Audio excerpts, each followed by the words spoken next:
Assalamualaikum warahmatullahi wabarakatuh. Para pemirsa, ini kalau kita bahas Yusuf Mansur sebenarnya ya tinggal alat pembuktian. Bukti itu nggak perlu di pengadilan. Dia kan punya hati nurani sebenarnya. Ada kan hati nurani? Misalnya ada tudingan ini.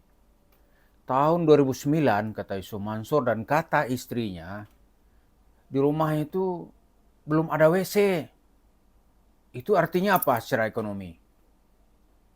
Udah kaya atau masih di bawah? Jangan bilang nggak tahu nanti.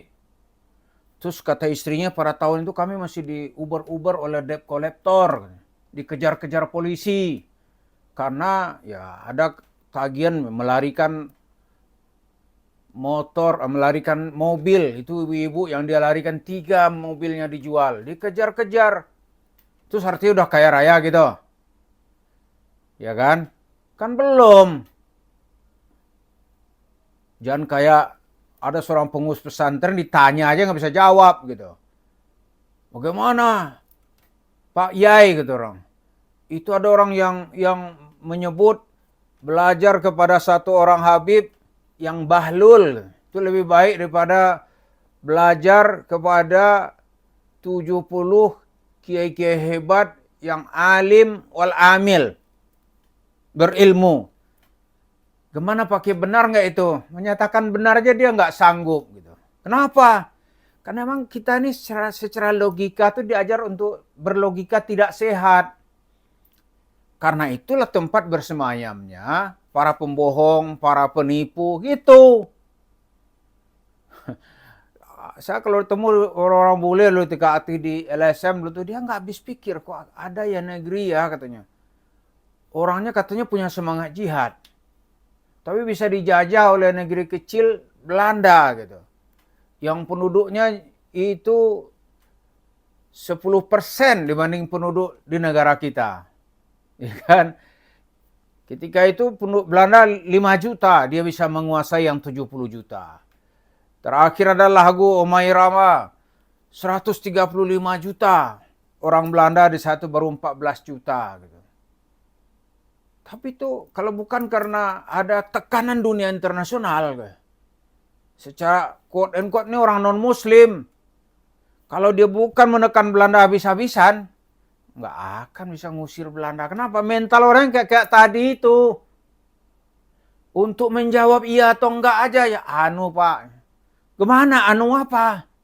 Oh nggak enak ya. Lu menjawab aja nggak enak. Lu hadir nggak di situ? Waduh. Kalau saya jawab nanti, bagaimana saya nanti? Hadir apa enggak? Ya hadir sih, itu untuk menjawab gitu aja perlu 4 atau 3 step gitu. Itu udah ketinggalan kita, itu mentalitas kita. Nah kita bicara dengan Yusuf Mansur, dia membuka sekaligus dia beli tempat itu, dia buka, dia bangun, itu 10 warung steak. Itu duit dari mana? Ya wajar deh orang nanya. Akhirnya terbuka cerita. Orang-orang jemaah Masjid Darussalam itu yakin itu duit yang dikibulin oleh Yusuf Mansur, yang dibegal oleh Yusuf Mansur namanya Jabal Nur, paket bisnis batu bara.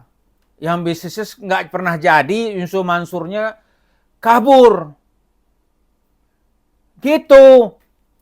Nah, orang tuh yakin itu. Ya, kalau memang nggak, datanglah ke sana sebagai seorang gentleman atau seorang ustadz gitu.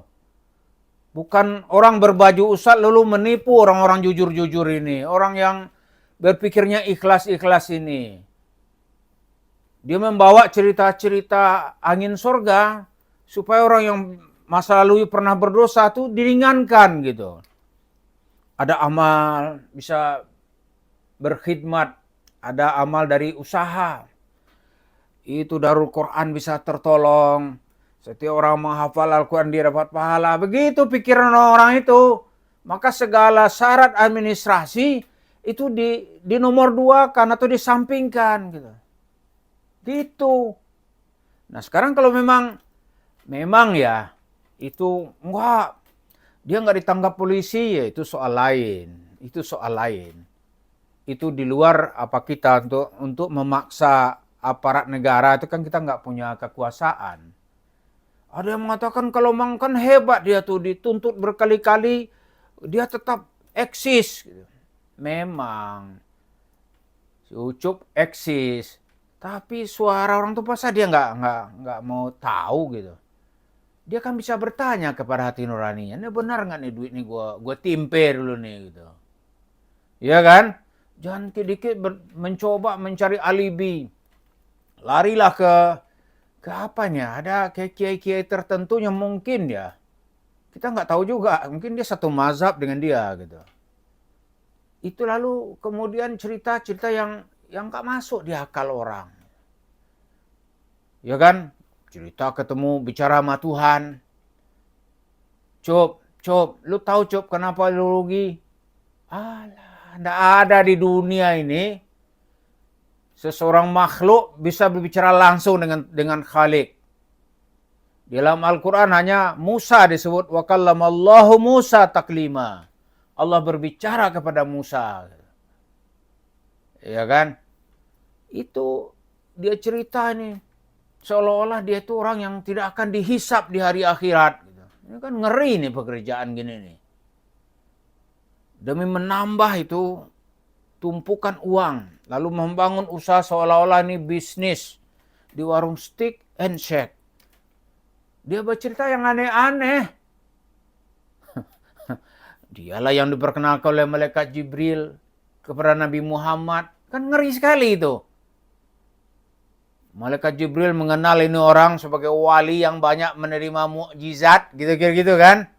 Dia memperkenalkannya kepada Rasulullah. Ya Muhammad. Kata Yusuf Mansur ini. Inilah orang yang punya modal. Untuk mendapat syafaatmu. Modalnya adalah salawat. Coba modal salawat. Modal salawat. Terus perbuatan baik atau buruk apa? Nggak ada urusan. Ya kan? Kalau ada yang nanyanya disogok gitu. Ada malaikat berani nanya-nanya, uang paket umrah mereka gimana? Sogok aja gitu. Kalau ada yang nanya-nanya lagi, nanyanya seperti nanya wartawan, nggak usah diajak. Begitu-begitu modelnya. Lalu sekeliling cerita Yusuf Mansur itu adalah cerita orang-orang yang menyesal. Nah, kita ini menyuarakan suara orang-orang yang menyesal. Gitu. Menyesal, percaya kepada Yusuf Mansur. Dia merasa itu Islam gitu. Saya masih ingat tuh cerita Pak Khalik itu, Nur Khalik. Yang hari ini kesehatannya terganggu. Itu riwayat hidupnya sedih kita melihatnya. Dia insinyur dari ITB, lalu mengenal Islam. Istrinya seorang dokter, berpraktek. Dia punya rumah. Karena bersemangatnya dengar cerita Yusuf Mansur, beginilah hebatnya Islam. Dia tiru, apa aja minta dia kasih. Dia suruh investasi, dia investasi. Nggak cukup uang, dia jual rumahnya. Walhasil, cerita Yusuf Mansur ini cerita Amsyong. Cerita Yahanu. Ngibul-ngibulin. Sampai keluarga ini istrinya sakit, meninggal. Pak Khalik menderita stroke. Tapi dia masih ikhlas menghadapi hidup, saya lihat. Ini Yusuf Mansur nggak mau kenal sama orang-orang ini. Nggak mau kenal dia. Terus apa itu orang nggak akan marah tuh? Apa orang-orang ini layak dibiarkan berkiprah lebih lama? Gitu. Masih untung dia di Indonesia. Kalau di negara Arab itu udah hilang itu. Yakin saya hilang. Atau kalau di zaman tahun 70-an dia kena operasi kalong itu. Malam-malam dijemput, diceburin ke sumur itu. Tapi sekarang kita ini makin beradab ya, tapi ada orang-orang yang otaknya itu berotak biadab gitu. Orang-orang yang mau tobat ini disikat habis sama dia. Orang-orang cinta Islam ini, waduh, itu sasaran empuknya gitu. Nah, kenapa saya bilang dia bergerak di sudut gelap gitu? Dia nggak akan berani terang-terangan. Kalau dia berani terang-terangan, oh pasti gagasan Yusuf Mansur ini akan diserang banyak orang. Terlalu banyak orang-orang baik yang berani menyerang. Ada terakhir Habib, dia masih muji-muji Yusuf Mansur. Sekarang nggak akan berani dia. Karena dia udah tahu ada ustadz itu kan, ustadz top gitu. Seorang udah kabur dari Yusuf Mansur, kenapa? Dia udah tahu kalau dia berani tetap di situ, oh dia juga akan jadi sasaran serang-serangan kita. Macam-macam dia. Nah, tinggal nanti kiai-kiai kampung yang nggak ngerti atau mungkin merasa peruntungan nasibnya sama Yusuf Mansur. Maka sering-seringlah nonton channel ini biar kita ingatkan sebelum palu gadam sejarah itu menimpa antum ayuhal kiai. Nah, gitu kan. Sebelum palu gadam saja datang menjumpaimu. Ya kita nggak minta tobat ya. Kalau tobat ini terlalu agamis bahasanya. Kalau bahasa agamis dia lebih ngerti dalil-dalil. Enggak, kita nggak minta tobat. Tapi kita minta ya berhentilah gitu. Pahamilah gini yang bagaimana orang tidak akan menuduh Yusuf Mansur seperti tuduhannya yang ada sekarang ini. Nggak ada pilihan lain. Di setiap tempat kasusnya ada. Fakta-fakta orang makin meyakinkan. Kalau dia nggak mau ya gentleman dong. Ini sholat subuh ke masjid dekat rumah aja ketakutan. Itu apa namanya? Ketakutan. Karena selain sedekah-sedekah, oh banyak lagi kasusnya. Kasus dengan perempuan di Sukabumi belum selesai. Kasus di Kesa Al-Mansur belum selesai. Orang-orang yang dirugikan tuh nunggu-nungguin di masjid dekat rumahnya. Ini berani nggak sholat subuh gitu. Nggak berani dia. Apa itu masih berada di jalan kebenaran gitu. Orang kalau memang nggak merasa bersalah, subuh aja datang dong. Ini takut dia. Ada kawan dia benar dulu, mau ketemu gitu.